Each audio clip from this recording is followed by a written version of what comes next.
Tenderness, gentleness.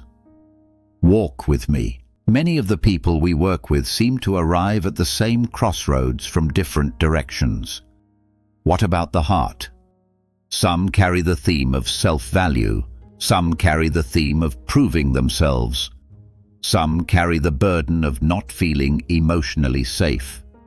Some seek deeper meaning behind love, life, and existence. Some seek closure by being able to open their hearts again.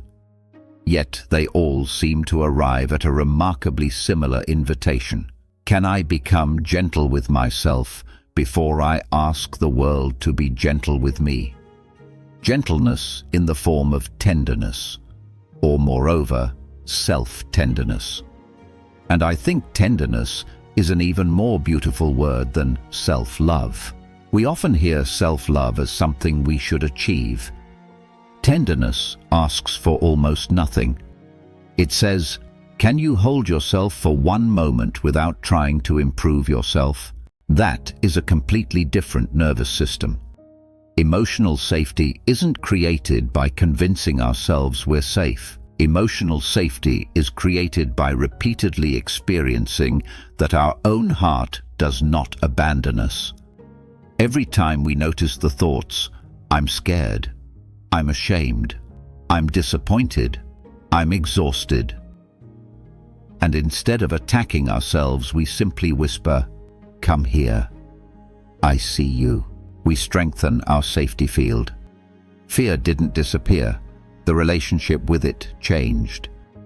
This is not about the romantic heart, nor the emotional heart, but the heart as an inner home. The place that says, you no longer have to earn your place in your own life. We once said, the deepest terror isn't being a burden. It's discovering that you are allowed not to be one.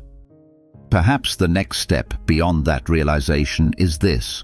The opposite of being a burden isn't becoming independent. It's becoming tender. Tender enough to stop carrying yourself like a problem that needs solving.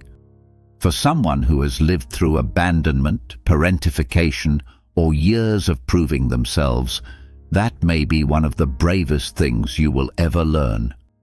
That's when your inner work really begins to breathe. It isn't necessarily that life gives us a lesson because we still need to master it. Sometimes it seems to keep inviting us back to qualities that have no finish line. Tenderness may be one of those. Like presence, it isn't something we graduate from. It deepens toward tenderness, toward home, toward the heart. That may seem like a subtle shift, but psychologically, it is significant. Healing isn't only dismantling what hurts. It is cultivating what becomes possible once the defenses soften. The mind is an extraordinary interpreter. It organizes experience, predicts outcomes, creates stories, and protects us. But when we forget that those stories are interpretations rather than reality itself, the mind quietly becomes a world builder. It begins treating conclusions as facts. I am a burden. I will always be rejected. I have to prove my worth. Love must be earned. Those aren't reality. They are realities constructed from earlier experience. Perhaps tenderness is what allows those constructions to loosen, not by arguing with them, but by making them unnecessary. A frightened child doesn't first need a better explanation.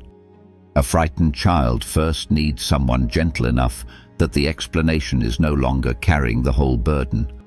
That also makes me think of one of our recurring ideas, peaceful presence. Maybe the sequence is even simpler than it first appeared. Peaceful presence leads to tenderness, which leads to trust. Trust creates clear perception, leading to wise action. Notice that perception comes after tenderness, not before.